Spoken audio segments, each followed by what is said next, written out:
ਬਾਏਬੈਕ ਕੀ ਹੁੰਦਾ ਵਾ ਕਿ ਜਦੋਂ ਕੰਪਨੀ ਆਪਣੇ ਦੁਆਰਾ ਇਸ਼ੂ ਕੀਤੇ ਹੋਏ ਸ਼ੇਅਰਸ ਨੂੰ ਆਪ ਹੀ ਦੁਬਾਰਾ ਖਰੀਦਦੀ ਆ, ਉਹਨੂੰ ਬਾਏਬੈਕ ਕਿਹਾ ਜਾਂਦਾ। ਮੇਨ ਇਹਦਾ ਆਬਜੈਕਟ ਕੀ ਹੁੰਦਾ ਵਾ? ਮੇਨ ਇਹਦਾ ਆਬਜੈਕਟ ਹੁੰਦਾ ਵਾ ਇਨਕਰੀਜ਼ ਇਨ ਦਾ ਅਰਨਿੰਗ ਪਰ ਸ਼ੇਅਰ ਆਫ ਦਾ ਕੰਪਨੀ। ਦੇਖੋ ਬੇਟੇ, ਜਦੋਂ ਮਾਰਕੀਟ 'ਚ ਕੰਪਨੀ ਦੇ ਬਹੁਤ ਸਾਰੇ ਸ਼ੇਅਰ ਹੁੰਦੇ ਨੇ ਨਾ, ਤਾਂ ਉਹਦੀ ਅਰਨਿੰਗ ਪਰ ਸ਼ੇਅਰ ਘੱਟ ਹੁੰਦੀ ਹੈ, ਕਿਉਂਕਿ ਸਾਰਾ ਪ੍ਰੋਫਿਟ ਕਈ ਬੰਦਿਆਂ 'ਚ ਵੰਡਿਆ ਜਾਂਦਾ। ਹੁਣ ਮੇਰੇ ਕੰਪਨੀ ਦੇ 20,000 ਸ਼ੇਅਰਸ ਨੇ ਮਾਰਕੀਟ ਦੇ ਵਿੱਚ, ਤਾਂ ਸਾਰਾ ਪ੍ਰੋਫਿਟ 20,000 'ਚ ਵੰਡਿਆ ਜਾਊਗਾ। ਜੇ ਮੈਂ ਉਹਦੇ 'ਚੋਂ ਸਿਰਫ 2,000 ਰਹਿਣ ਦਿੱਤੇ, ਬਾਕੀ ਸਾਰੇ ਮੈਂ ਵਾਪਸ ਮੰਗਾ ਲਏ ਸ਼ੇਅਰ, ਤਾਂ ਹੁਣ ਪ੍ਰੋਫਿਟ ਕਿੰਨਾ 'ਚ ਵੰਡਿਆ ਜਾਊਗਾ? ਸਿਰਫ 2,000 'ਚ। ਮਤਲਬ 18,000 ਮੈਂ ਕੈਂਸਲ ਕਰਤੇ, ਬਾਏਬੈਕ ਕਰਤੇ, ਤਾਂ ਹੁਣ ਪ੍ਰੋਫਿਟ ਕਿੰਨਾ 'ਚ ਵੰਡਿਆ ਜਾਊਗਾ? 2,000 'ਚ। ਤਾਂ ਉਹਨਾਂ ਦੀ ਅਰਨਿੰਗ ਪਰ ਸ਼ੇਅਰ ਵੱਧ ਜੂਗੀ। ਸਮਝ ਆਈ ਮੇਰੀ ਗੱਲ? ਕਿਤੇ 20,000 ਬੰਦਿਆਂ 'ਚ ਪ੍ਰੋਫਿਟ ਵੰਡਿਆ ਜਾਣਾ, ਅਗਰ ਮੈਂ ਉਹਨਾਂ 'ਚੋਂ 18,000 ਦੇ ਸ਼ੇਅਰ ਕੈਂਸਲ ਕਰਤੇ, ਬਾਏਬੈਕ ਕਰ ਲਏ, ਹੁਣ ਕਿੰਨੇ ਰਹਿ ਗਏ ਮੇਰੇ ਮਾਰਕੀਟ 'ਚ ਸ਼ੇਅਰ? 2,000। ਹੁਣ ਪ੍ਰੋਫਿਟ ਉਹਨਾਂ 'ਚ ਵੰਡਿਆ ਜਾਊਗਾ, ਤਾਂ ਉਹਨਾਂ ਦੀ ਅਰਨਿੰਗ ਵਧੂਗੀ ਕਿ ਨਹੀਂ ਵਧੂਗੀ? ਸੋ ਬਾਏਬੈਕ ਨਾਲ ਅਰਨਿੰਗ ਪਰ ਸ਼ੇਅਰ ਵੱਧਦੀ ਆ, ਸ਼ੇਅਰ ਦਾ ਮਾਰਕੀਟ ਪ੍ਰਾਈਸ ਵੱਧਦਾ, ਉਹ ਤਾਂ ਵਧਣਾ ਹੀ ਆ। ਦੇਖੋ ਅੱਜ ਕੱਲ੍ਹ ਕੌਣ ਪੈਸੇ ਮੋੜਦਾ? ਕੰਪਨੀਆਂ ਤਾਂ ਡੁੱਬ ਜਾਂਦੀਆਂ ਨੇ। ਮੈਂ ਤੁਹਾਡੇ ਪੈਸੇ ਤੁਹਾਨੂੰ ਵਾਪਸ ਕਰ ਰਿਹਾ ਵਾਂ, ਤਾਂ ਇਹਦੇ ਨਾਲ ਮੇਰੀ ਮਾਰਕੀਟ 'ਚ ਰੈਪੂਟੇਸ਼ਨ ਵੱਧਦੀ ਹੈ ਕਿ ਮੇਰੀ ਕੰਪਨੀ ਕੋ ਇੰਨਾ ਰਿਜ਼ਰਵ ਇਕੱਠਾ ਹੋ ਗਿਆ ਕਿ ਮੈਂ ਲੋਕਾਂ ਦੇ ਪੈਸੇ ਲੋਕਾਂ ਨੂੰ ਵਾਪਸ ਕਰ, ਤਾਂ ਉਹਦੇ ਨਾਲ ਮੇਰੀ ਕੰਪਨੀ ਦੀ ਮਾਰਕੀਟ ਵੈਲਿਊ ਜਾਂ ਉਹਦੇ ਸ਼ੇਅਰਸ ਵੱਧਦੇ ਨੇ। ਉਸ ਤੋਂ ਬਾਅਦ ਹੋਰ ਇਹਦਾ ਪਰਪਸ ਕੀ ਆ ਬਾਏਬੈਕ ਦਾ? ਬਾਏਬੈਕ ਦਾ ਮੇਨ ਪਰਪਸ ਇਹ ਆ ਕਿ ਜਿਹੜਾ ਮੇਰੇ ਕੋਲ ਸਰਪਲਸ ਕੈਸ਼ ਹੁੰਦਾ ਵਾ, ਜਿਹੜਾ ਮੇਰੇ ਕੋਲ ਸਰਪਲਸ ਕੈਸ਼ ਹੁੰਦਾ ਵਾ, ਉਸ ਸਰਪਲਸ ਕੈਸ਼ ਨੂੰ ਮੈਂ ਡਿਸਟਰੀਬਿਊਟ ਕਰ ਸਕਦਾ। ਹੁਣ ਮੇਰੇ ਕੋਲ ਇੰਨਾ ਲੱਖਾਂ ਕਰੋੜਾਂ ਰੁਪਏ ਦਾ ਰਿਜ਼ਰਵ ਹੋ ਗਿਆ, ਉਹ ਮੈਂ ਕਿੱਥੇ ਯੂਜ਼ ਕਰਨਾ? ਐਟਲੀਸਟ ਤੁਹਾਡੇ ਪੈਸੇ ਤਾਂ ਤੁਹਾਨੂੰ ਮੋੜਾ, ਕਿਉਂਕਿ ਜਿੰਨੀ ਦੇਖੋ ਬਾਹਰਲੇ ਬੰਦੇ ਮੈਂ ਜਿੰਨੇ ਘਟਾਊਂਗਾ, ਮੈਂ ਉਨਾ ਹੀ ਫਲੈਕਸੀਬਲ ਹੋਊਂਗਾ। ਅਗਲਾ ਆਬਜੈਕਟਿਵ ਸ਼ਾਇਦ ਤੁਹਾਨੂੰ ਇਹ 'ਚ ਆ ਵੀ ਜਾਊਗਾ ਕਿ ਇਹਦੇ ਨਾਲ ਫਲੈਕਸੀਬਿਲਿਟੀ ਵੱਧਦੀ ਹੈ, ਠੀਕ ਹੈ। ਉਸ ਤੋਂ ਬਾਅਦ to maintain the target capital structure. ਦੇਖੋ ਜੀ, ਜਦੋਂ ਕੰਪਨੀ ਸ਼ੁਰੂ ਹੁੰਦੀ ਆ ਉਦੋਂ ਤਾਂ ਮੈਂ ਹਰੇਕ ਨੂੰ ਸ਼ੇਅਰ ਵੇਚ ਦਿੱਤੇ ਜਾਂਦੇ, ਕਿਉਂਕਿ ਕੰਪਨੀ ਨੂੰ ਪੈਸਿਆਂ ਦੀ ਲੋੜ ਹੁੰਦੀ ਹੈ। ਜਦੋਂ ਕੰਪਨੀ ਚੱਲ ਜਾਂਦੀ ਆ, ਫਿਰ ਕੰਪਨੀ ਆਪਣੇ ਅਕੋਰਡਿੰਗਲੀ ਚੱਲਦੀ ਆ, ਫਿਰ ਉਹ ਅਨਨੈਸੈਸਰਲੀ ਸ਼ੇਅਰਸ ਨੂੰ ਬਾਏਬੈਕ ਕਰ ਦਿੰਦੀ ਹੈ, ਠੀਕ ਹੈ ਨਾ। ਕਿਉਂਕਿ ਮੇਰੇ ਕੋਲ ਹੁਣ ਇੰਨਾ ਆਪਣਾ ਪੈਸਾ ਆ ਗਿਆ ਕਿ ਮੈਨੂੰ ਬਾਹਰਲਿਆਂ ਦੇ ਪੈਸਿਆਂ ਦੀ ਹੁਣ ਲੋੜ ਨਹੀਂ ਹੈਗੀ। ਮੇਰਾ ਪੁਆਇੰਟ ਫੋਲੋ ਕਰ ਗਏ ਕਿ ਤੁਸੀਂ? ਨਹੀਂ, ਠੀਕ ਹੈ। ਇਸ ਲਈ ਮੈਂ ਤੁਹਾਡਾ ਪੈਸਾ ਤੁਹਾਨੂੰ ਵਾਪਸ ਕਰ ਦਿੰਦਾ। To increase the promoters holding, ਇਹ ਤਾਂ ਉਹੀ ਆ ਕਿ ਜਦੋਂ ਕੰਪਨੀ ਬਾਏਬੈਕ ਕਰਦੀ ਆ ਤਾਂ ਉਹਦੀ ਮਾਰਕੀਟ ਵੈਲਿਊ ਸ਼ੇਅਰ ਦੀ ਵੱਧਦੀ ਆ, ਠੀਕ ਹੈ ਨਾ। ਹੁਣ ਉਸ ਤੋਂ ਬਾਅਦ ਰੀਜ਼ਨਸ, ਬਾਏਬੈਕ ਦੇ ਰੀਜ਼ਨਸ ਕੀ ਹੁੰਦੇ ਨੇ? ਜਦੋਂ ਕੰਪਨੀ ਕੋਲ ਸਰਪਲਸ ਹੁੰਦਾ ਵਾ, ਇਹਨੇ ਵੰਡਣਾ ਹੁੰਦਾ ਵਾ ਸ਼ੇਅਰ ਹੋਲਡਰ, ਤਾਂ ਲੋਕਾਂ ਦਾ ਪੈਸਾ ਵਾਪਸ ਕਰ ਦਿੰਦੀ ਆ। ਇਹਨੇ ਕੰਪਨੀ ਨੇ ਆਪਣਾ ਕੈਪੀਟਲ ਸਟਰਕਚਰ ਮੇਨਟੇਨ ਕਰਨਾ ਹੁੰਦਾ, target capital structure. Capital structure ਪਤਾ ਕੀ ਹੁੰਦਾ? +2 'ਚ ਪੜ੍ਹਿਆ ਹੋਣਾ ਕਿ ਕੰਪਨੀ ਕਿੰਨੇ ਡਿਬੈਂਚਰ ਇਸ਼ੂ ਕਰਨਾ ਚਾਹੁੰਦੀ ਆ, ਕਿੰਨੇ ਇਕੁਇਟੀ, ਕਿੰਨੇ ਪ੍ਰੈਫਰੈਂਸ। ਕੈਪੀਟਲ ਸਟਰਕਚਰ ਹੁੰਦਾ ਤਿੰਨਾਂ ਦੀ ਰੇਸ਼ੋ, ਉਹ ਅਸੀਂ ਇੱਕ ਪ੍ਰੀ ਡਿਸਾਈਡ ਕੀਤੀ ਹੁੰਦੀ ਆ। ਅਸੀਂ ਉਸ ਰੇਸ਼ੋ ਨੂੰ ਮੇਨਟੇਨ ਕਰਨਾ ਹੁੰਦਾ ਕਿ ਮੈਂ 2 ਲੱਖ ਦੇ ਡਿਬੈਂਚਰ ਰੱਖਣਾ ਚਾਹੁੰਦਾ, 1 ਲੱਖ ਦੇ ਇਕੁਇਟੀ ਸ਼ੇਅਰ ਰੱਖਣਾ ਚਾਹੁੰਦਾ, 2 ਲੱਖ ਦੇ ਮੈਂ ਪ੍ਰੈਫਰੈਂਸ ਰੱਖਣਾ ਚਾਹੁੰਦਾ। ਸਮਝ ਗਏ ਨਾ? ਸੋ ਇੱਕ ਟਾਰਗੇਟ ਕੈਪੀਟਲ ਸਟਰਕਚਰ ਜਿਹੜਾ ਮੇਰਾ ਹੁੰਦਾ ਵਾ, ਮੈਂ ਉਹ ਤਾਂ ਹੀ ਕਰ ਸਕਦਾ ਅਗਰ ਮੈਂ ਬਾਏਬੈਕ ਕਰਦਾ ਰਹਾਂਗਾ time to time. Market price ਵੱਧਦਾ ਵਾ ਇਹਦੇ ਨਾਲ, ਇਕੁਇਟੀ ਬੇਸ ਵੱਧਦੀ ਆ। ਹੌਸਟਾਈਲ ਦਾ ਟੇਕ ਓਵਰ, ਬੇਟੇ ਦੇਖੋ ਮੇਰੀ ਗੱਲ ਧਿਆਨ ਨਾਲ ਸੁਣੋ, ਇਹ ਬਹੁਤ ਇੰਪੋਰਟੈਂਟ ਆ।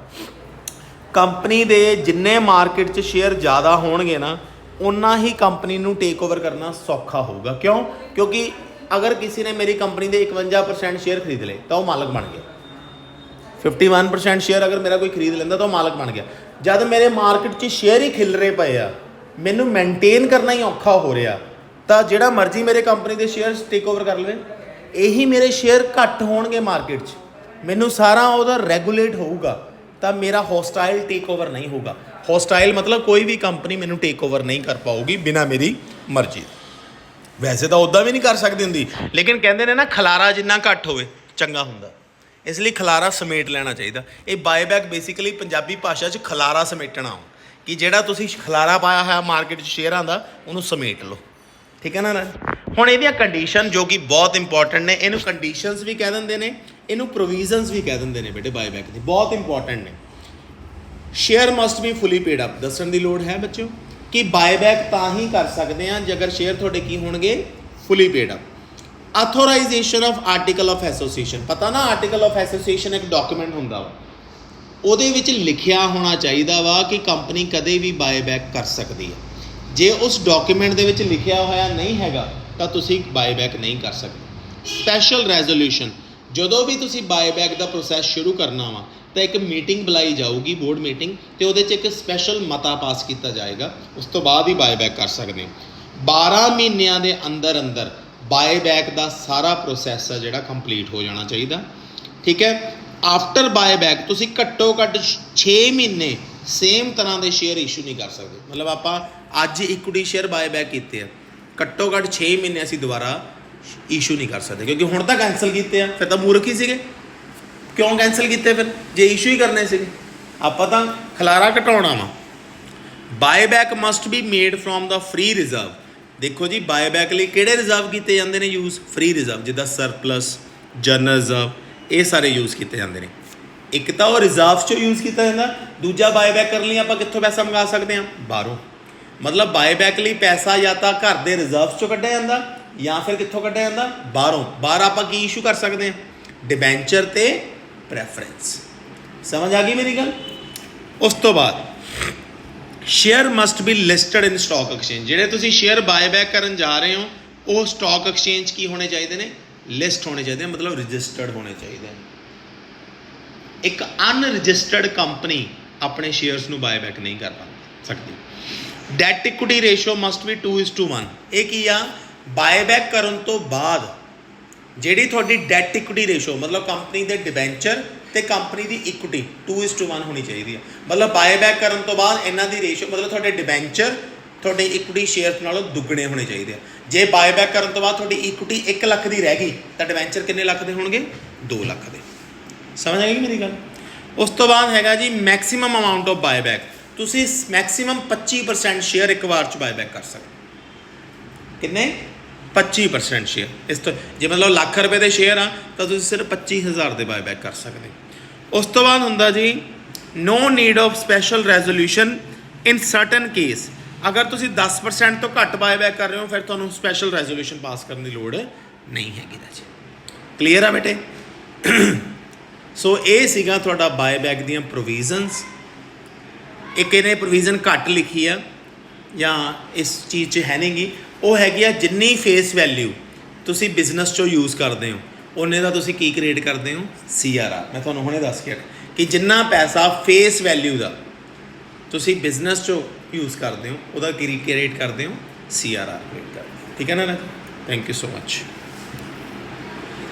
ਬੇਟੇ ਇਹਦਾ ਅਕਾਊਂਟਿੰਗ ਟ੍ਰੀਟਮੈਂਟ ਕੀ ਹੁੰਦਾ? General entry. ਸਭ ਤੋਂ ਪਹਿਲਾਂ ਕੰਪਨੀ ਉਹਨਾਂ ਸ਼ੇਅਰਸ ਨੂੰ ਹੀ ਬਾਏਬੈਕ ਕਰ ਸਕਦੀ ਆ ਜਿਹੜੇ ਫੁੱਲੀ ਪੇਡ ਅਪ ਆ। ਅਗਰ ਕੰਪਨੀ ਦੇ ਸ਼ੇਅਰਸ ਫੁੱਲੀ ਪੇਡ ਅਪ ਨਹੀਂ ਹੈਗੇ ਦੈਨ ਜਿਹੜੀ ਸਾਡੀ ਸਭ ਤੋਂ ਪਹਿਲੀ ਚੀਜ਼ ਹੁੰਦੀ ਆ ਕਿ ਅਸੀਂ ਕੰਪਨੀ ਦੇ ਇਕੁਇਟੀ ਸ਼ੇਅਰਸ ਨੂੰ ਫੁੱਲੀ ਪੇਡ ਅਪ ਕਰਨਾ ਹੁੰਦਾ। ਕਿਵੇਂ? ਫਾਈਨਲ ਕਾਲ ਮੰਗਾ ਕੇ। ਸਮਝ ਗਏ ਮੇਰੀ ਗੱਲ? ਫਾਈਨਲ ਕਾਲ ਮੰਗਾਉਣ ਦੀ entry simple, equity share final call account debit to equity share capital account. ਠੀਕ ਹੈ ਜੀ? ਸਭ ਤੋਂ ਪਹਿਲਾਂ ਅਸੀਂ ਫਾਈਨਲ ਕਾਲ ਮੰਗਵਾਈ ਦੀ ਹੈ। ਜਿੱਦਾਂ ਫੋਰ ਐਗਜ਼ਾਮਪਲ 1 ਲੱਖ ਦੇ ਸ਼ੇਅਰ ਸੀਗੇ, ਉਹਨਾਂ ਤੇ 80,000 ਰੁਪਇਆ ਪਹਿਲਾਂ ਮੰਗਵਾਇਆ ਹੋਇਆ ਸੀ ਅਸੀਂ, ਜਿਹੜਾ 20,000 ਮਤਲਬ ਅਗਲੇ ਨੂੰ ਮੋੜਨਾ ਬਾਅਦ 'ਚੋਂ ਆ, ਪਹਿਲਾਂ ਅਗਲੇ ਤੋਂ ਪੂਰੇ ਪੈਸੇ ਲੈਣੇ ਆ ਤਾਂ ਹੀ ਮੋੜਾਂਗੇ ਨਾ। ਲੱਖ ਰੁਪਏ ਦੇ ਸ਼ੇਅਰ ਸੀਗੇ, ਅਗਲੇ ਨੇ 80,000 ਦਿੱਤਾ ਸੀ, ਪਹਿਲਾਂ 20,000 ਮੰਗਵਾ ਲਿਆ। ਸੈਕਿੰਡ ਐਂਟਰੀ ਪਹਿਲਾਂ ਫਾਈਨਲ ਕਾਲ ਡਿਊ ਕਰ ਲਈ, ਉਸ ਤੋਂ ਬਾਅਦ ਅਸੀਂ ਫਾਈਨਲ ਕਾਲ ਕੀ ਕਰ ਲਈ? ਮੰਗਵਾ ਲਈ। To equity share final call account 20,000। ਸਮਝ ਆ ਗਿਆ ਬੇਟੇ? ਕਿ ਸਭ ਤੋਂ ਪਹਿਲਾਂ ਅਸੀਂ ਫਾਈਨਲ ਕਾਲ ਡਿਊ ਕੀਤੀ ਤੇ ਮੰਗਵਾ ਲਈ। ਹੁਣ ਸਾਡੇ ਜਿਹੜੇ ਸ਼ੇਅਰਸ ਬਾਏਬੈਕ ਅਸੀਂ ਕਰਨੇ ਆ ਉਹ ਫੁੱਲੀ ਪੇਡ ਅਪ ਹੋ ਗਏ। ਹੁਣ ਅਸੀਂ ਬਾਏਬੈਕ ਕਰਾਂਗੇ। ਬਾਏਬੈਕ ਕਰਨ ਦੇ ਵਿੱਚ ਸਭ ਤੋਂ ਪਹਿਲਾਂ ਅਸੀਂ ਐਂਟਰੀ ਪਾਉਣੀ ਹੁੰਦੀ ਹੈ ਬੇਟੇ ਡਿਊ ਦੀ, ਕਿ ਸਾਨੂੰ ਕਿੰਨਾ ਪੈਸਾ ਚਾਹੀਦਾ। ਹੁਣ ਸਪੋਜ਼ ਕਰੋ ਮੈਂ ਜਿੱਦਾਂ ਮੈਂ ਇੱਕ ਐਗਜ਼ਾਮਪਲ ਲਈ ਹੈ ਇੱਥੇ 1 ਲੱਖ ਸ਼ੇਅਰ ਦੀ, ਤਾਂ ਮੇਰੇ ਕੋਲ ਜਿਹੜੀ ਕੈਪੀਟਲ ਵਾਪਸ ਆਊਗੀ equity share capital account debit 1 lakh. Suppose ਕਰੋ ਮੈਂ ਲੋਕਾਂ ਨੂੰ ਪੈਸੇ ਆ ਜਿਹੜੇ ਜ਼ਿਆਦਾ ਦੇ ਰਿਹਾ ਹਾਂ, ਮਤਲਬ ਪ੍ਰੀਮੀਅਮ ਦੇ ਪੈਸੇ ਦੇ ਰਿਹਾ। ਲੱਖ ਰੁਪਏ ਦੀ ਸ਼ੇਅਰ ਕੈਪੀਟਲ ਬਦਲੇ ਮੈਂ ਉਹਨਾਂ ਨੂੰ 1,20,000 ਦੇ ਰਿਹਾ। ਇਹਦਾ ਮਤਲਬ ਮੈਂ ਜਿਹੜੀ ਆਪਣੀ ਬਾਏਬੈਕ ਕਰ ਰਿਹਾ ਉਹ ਪ੍ਰੀਮੀਅਮ ਤੇ ਕਰ ਰਿਹਾ। ਪ੍ਰੀਮੀਅਮ ਮੇਰਾ ਨੁਕਸਾਨ ਆ ਬਾਏਬੈਕ 'ਚ, ਤਾਂ ਉਹ ਵੀ ਡੈਬਿਟ ਹੋ ਜਾਊਗਾ 20,000 to equity shareholder account 1,20,000। ਇਸ ਐਂਟਰੀ ਦਾ ਮਤਲਬ ਕੀ ਆ ਕਿ ਮੇਰੇ ਕੋਲ ਲੱਖ ਰੁਪਏ ਦੇ ਮੇਰੇ ਸ਼ੇਅਰ ਵਾਪਸ ਆਉਣਗੇ, 20,000 ਰੁਪਇਆ ਮੈਂ ਇਹਨਾਂ ਨੂੰ ਐਕਸਟਰਾ ਦੇ ਰਿਹਾ ਵਾਂ। ਟੋਟਲ ਮੈਂ ਉਹਨਾਂ ਨੂੰ ਕਿੰਨਾ ਦੇ ਰਿਹਾ ਵਾਂ? 1,20,000 ਦਊਂਗਾ। ਸਮਝ ਆ ਗਏ? ਇਹਦਾ ਮਤਲਬ ਟੋਟਲ ਮੈਨੂੰ ਪੈਸਾ ਦੇਣ ਵਾਸਤੇ 1 ਲੱਖ ਰੁਪਏ ਦੀ ਕੈਪੀਟਲ ਚਾਹੀਦੀ ਹੈ ਤੇ 20000 ਦਾ ਮੈਨੂੰ ਕੀ ਚਾਹੀਦਾ, ਪ੍ਰੀਮੀਅਮ। ਚੌਥੀ ਐਂਟਰੀ ਮੇਰੀ ਕੀ ਹੁੰਦੀ ਆ ਬੇਟੇ, ਵੈਸੇ ਤਾਂ ਬਾਏਬੈਕ ਉਦੋਂ ਹੀ ਕੀਤਾ ਜਾਂਦਾ ਜਦੋਂ ਤੁਹਾਡੇ ਕੋਲ ਸਰਪਲਸ ਹੋਵੇ ਫੰਡ, ਲੇਕਿਨ ਕਈ ਵਾਰੀ ਬਾਏਬੈਕ ਕਰਨ ਵਾਸਤੇ ਨਵੇਂ ਸ਼ੇਅਰਸ ਵੀ ਇਸ਼ੂ ਕਰ ਦਿੱਤੇ ਜਾਂਦੇ। ਜਿੱਦਾਂ ਹੁਣ ਮੈਨੂੰ ਲੱਖ ਰੁਪਏ ਦੀ ਕੈਪੀਟਲ ਚਾਹੀਦੀ ਹੈ ਤਾਂ ਮੈਂ ਬਾਏਬੈਕ ਕਰਨ ਵਾਸਤੇ ਨਵੇਂ ਸ਼ੇਅਰਸ ਵੀ ਇਸ਼ੂ ਕਰ ਸਕਦਾ, ਲੇਕਿਨ ਇਕੁਇਟੀ ਨੂੰ ਬਾਏਬੈਕ ਕਰਨ ਵਾਸਤੇ ਤੁਸੀਂ ਇਕੁਇਟੀ ਨਹੀਂ ਇਸ਼ੂ ਕਰ ਸਕਦੇ। ਤੁਹਾਨੂੰ ਜਾਂ ਤਾਂ ਤੁਸੀਂ ਪ੍ਰੈਫਰੈਂਸ ਇਸ਼ੂ ਕਰ ਸਕਦੇ ਹੋ, ਠੀਕ ਹੈ ਨਾ, ਤਾਂ ਮੈਂ ਇੱਥੇ ਪ੍ਰੈਫਰੈਂਸ ਇਸ਼ੂ ਕਰ ਰਿਹਾ, ਜਾਂ ਤੁਸੀਂ ਡਿਬੈਂਚਰ ਇਸ਼ੂ ਕਰ ਸਕਦੇ। ਸੋ ਮੈਂ ਇੱਥੇ ਪ੍ਰੈਫਰੈਂਸ ਸ਼ੇਅਰ ਇਸ਼ੂ ਕਰ ਰਿਹਾ। Bank account debit to preference share capital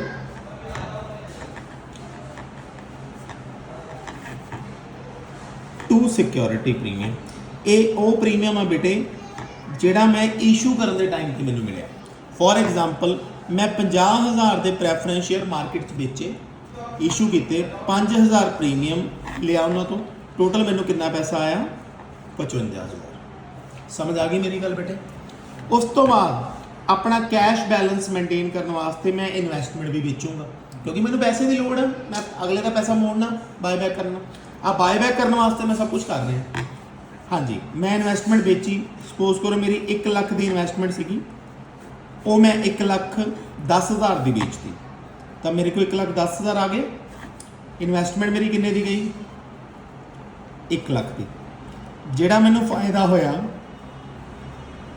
ਉਹ ਮੈਂ ਕਿਹਨੂੰ ਟ੍ਰਾਂਸਫਰ ਕਰਤਾ, ਕੈਪੀਟਲ ਰਿਜ਼ਰਵ। ਬਟ ਜ਼ਰੂਰੀ ਤਾਂ ਨਹੀਂ ਕਿ ਮੈਂ ਹਮੇਸ਼ਾ ਫਾਇਦੇ ਤੇ ਹੀ ਵੇਚੂੰਗਾ, देर में भी चांस की लॉस हो जाए। तो अगर लॉस होगा तो की डेबिट हो जाऊगा, सरप्लस। जे ही चीज़ मैं 90,000 की बेचदा फॉर लॉस, ठीक है ना। हुण तो मैं प्रॉफिट दिखाता ना, तो मैं लॉस दिखा नहीं सकता, बट वो फिर प्रॉफिट नहीं होगा, फिर वो मेरा डेबिट की हो जाऊगा, सरप्लस डेबिट हो जाऊगा। मतलब 90,000 बैंक च, 10,000 का मेरा लॉस, लाख रुपए की मेरी इन्वेस्टमेंट है। समझ आ गई मेरी गल।